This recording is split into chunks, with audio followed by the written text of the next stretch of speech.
కేవలం 10% పనులు చేయకుండా పాలమూరు రంగారెడ్డి ప్రాజెక్టును పక్కన పెట్టాలని మాజీ మంత్రి సబితా ఇంద్రారెడ్డి ఫైర్ అయ్యారు. పాలమూరు బిడ్డను అని చెప్పుకునే రేవంత్ రెడ్డి పాలమూరు ప్రజలకు తీరని అన్యాయం చేస్తున్నారని మాజీ ఎమ్మెల్యేలు మంచిరెడ్డి కిషన్ రెడ్డి, జైపాల్ యాదవ్, మెతుకు ఆనంద్ మండిపడ్డారు. ప్రభుత్వానికి చిత్తశుద్ధి ఉంటే పాలమూరు రంగారెడ్డి ప్రాజెక్టును పూర్తి చేయాలని డిమాండ్ చేశారు. పూర్తి చేసిన పనిని పాలమూరు రంగారెడ్డిలో 90% పూర్తయిన పనిని 10% చేయడానికి చేత కావట్లేదు. కనీసం అటు పక్క తిరిగి చూడట్లేదు. పైగా ప్రాజెక్టులో భాగమైన కొడంగల్కి మాత్రం మళ్ళీ సపరేట్ ఓ టెండర్ పిలుచుకున్నారు. మరి కొడంగల్కి ఏ విధంగా పిలుచుకున్నారు? యాజ్ ఏ ముఖ్యమంత్రిగా మీకు రాష్ట్రం అంతా కూడా బాధ్యత ఉంటుంది. మరి పాలమూరు రంగారెడ్డిలోని ఈ నియోజకవర్గాలు కూడా ఇంచుమించు 12,50,000 ఎకరాల ఎంత ఉంది. అదంతా కూడా 12 లక్షల ఎకరాల పైచిలకు అందించాల్సిన బాధ్యత ఉంది. ఆ బాధ్యతను విస్మరించి కొడంగల్ వరకు సపరేట్ టెండర్ పిలుచుకున్నారు. మరి కొడంగల్కి అందిస్తున్న పక్కనున్న పరిగి ఏం పాపం చేసింది, పక్కనున్న ఇబ్రాహిం మన వికారాబాద్ ఏం పాపం చేసింది, తాండూరు ఏం పాపం చేసింది. అక్కడున్న రైతన్నలందరూ వ్యవసాయం మీద ఆధారపడి బ్రతుకుతారు కదా. మరి ఆ రైతులు ఏం పాపం చేశారు? మరి ఎందుకు ఆ ప్రాజెక్ట్ పూర్తి చేయలేదు?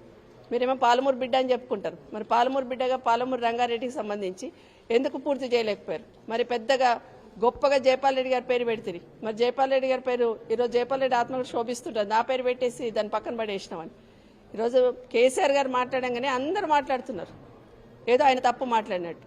మీరు ప్రజలకు సమాధానం చెప్పాలి. మరి డిపిఆర్ ఎన్నిక వస్తే ఎందుకు స్పందించలేదు? 90 టీఎంసీ వాటర్ ఉంటే ఎందుకు 45 చాలన్నారు? 90% వరకు ఎందుకు మీరు పనిచేయట్లేదు? అన్ని అనుమతులు తీసుకొచ్చారు కదా, ఏం అడ్డంకు లేదు కదా. 10 సంవత్సరాలలో ఎన్నో అడ్డంకులను అధిగమించి కోట్లలో ఎన్ని కేసులు ఉన్న వాటిని అన్నింటిని అధిగమించి కేసీఆర్ గారు పని మొదలుపెట్టి 90% పూర్తి చేశారు. మరి 10% ఎందుకు పూర్తి చేయట్లేదు? ప్రజలకు సమాధానం చెప్పాలి. నిజంగా మీకు చిత్తశుద్ధి ఉంటే కేసీఆర్ గారు చెప్పకముందే మీరు కదిలేవాళ్ళు. కానీ మీకు చిత్తశుద్ధి లేదు కాబట్టి మళ్ళీ కేసీఆర్ గారు సైలెంట్ ఉంటే ప్రజలకు అన్యాయం జరుగుతుంది, మళ్ళీ తెలంగాణ ప్రజలకు అన్యాయం జరుగుతుంది. 90 టీఎంసీ 45 తగ్గించారంటే ఏదో మతలబు ఉందనే ఉద్దేశంతో కేసీఆర్ గారు బయటికి రాగానే ఉలిక్కి పడింది ప్రభుత్వం. ఇప్పటికైనా కూడా ఈ ప్రాజెక్ట్ పూర్తి చేయకపోతే ఆ 45 టీఎంసీకి వెళ్ళే తీసేసుకుంటే మరి మిగతా ఏరియా అంతా ఎట్లా? ఉన్న 90 టీఎంసీ సరిపోవండి, ఇంకా 45 టీఎంసీకి చాలంటున్నారు. కాబట్టి ఇదంతా కూడా కేసీఆర్ గారు మళ్ళీ తట్టి లేపితే కానీ ప్రభుత్వం నిద్రమతులకి వెళ్ళేస్తలేదు. ఇప్పటికైనా ఈ ప్రాజెక్ట్ని పూర్తి చేయాలని ప్రజల తరఫున బీఆర్ఎస్ పార్టీ తరఫున ఒత్తిడి తీసుకొస్తాం.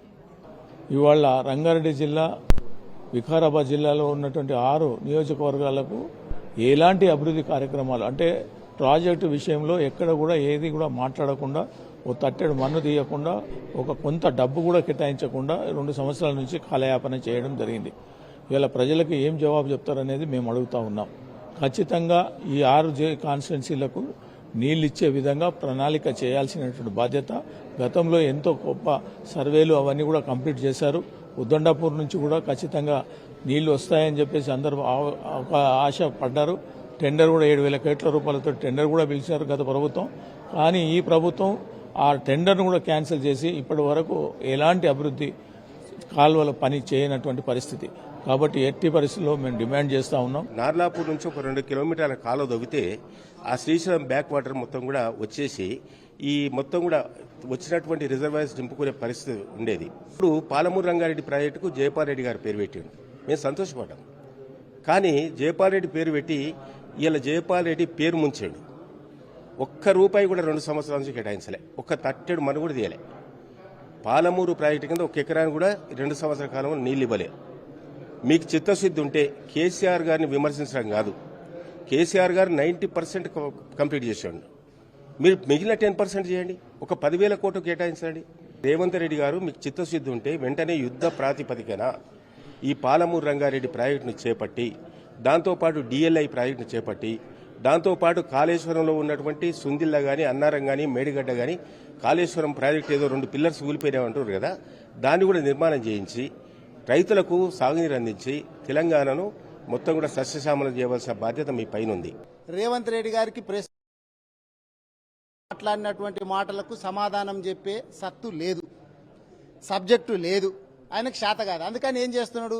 చిట్ చాట్ పెడుతున్నాడు. ఏదన్నా ముచ్చట మాట్లాడొచ్చులే, రాసుకునేటోళ్ళు వాళ్ళు రాసుకుంటారు, సబ్జెక్ట్ నాకు ఎట్లాగూ లేదు కదా, ప్రెస్ మీట్ పెట్టి నాకు శాత కాదన్నట్లు చిట్ చాట్ పెడుతున్నాడు. ఉత్తమ్ కుమార్ రెడ్డిని పంపిస్తున్నాడు. ఉత్తమ్ కుమార్ రెడ్డికి ఆయన ఉత్తర కుమారుడు, ఆయనకు సబ్జెక్టు రాదు, చదవడు, సగం సగం చదువుకొస్తాడు, సగం సగం చెప్తాడు. దానికి మా హరీషాన్ వస్తాడు, తెల్లారి చెంప మీద కొట్టినాడు, ఇంకో ప్రెస్ మీట్ పెడితే మళ్ళీ ఇంటికి వస్తాడు, మళ్ళీ బుక్కులు తిరిగేస్తే ఏం శాతనైతే లేదు. కాంగ్రెస్ వాళ్ళకు చెప్పనీకే శాతనైతే లేదు, పని చేయనీకే శాతనైతే లేదు. అక్కడ చూస్తే ప్రజలు చాలా ఇబ్బందులు పడుతున్నారు.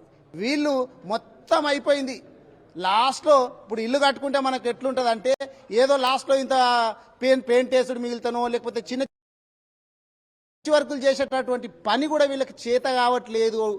ఇది ఇట్లాగే ఉంటే ప్రజలు ఇబ్బంది పడతారు అనేటటువంటి ఉద్దేశం చేత కేసీఆర్ గారు ప్రెస్ మీట్ పెడితే ప్యాచ్ వర్క్ చేయనికే శాత కానటువంటి గవర్నమెంట్ ఏదన్నా ఉందంటే కాంగ్రెస్ గవర్నమెంట్ రేవంత్ రెడ్డి గారు.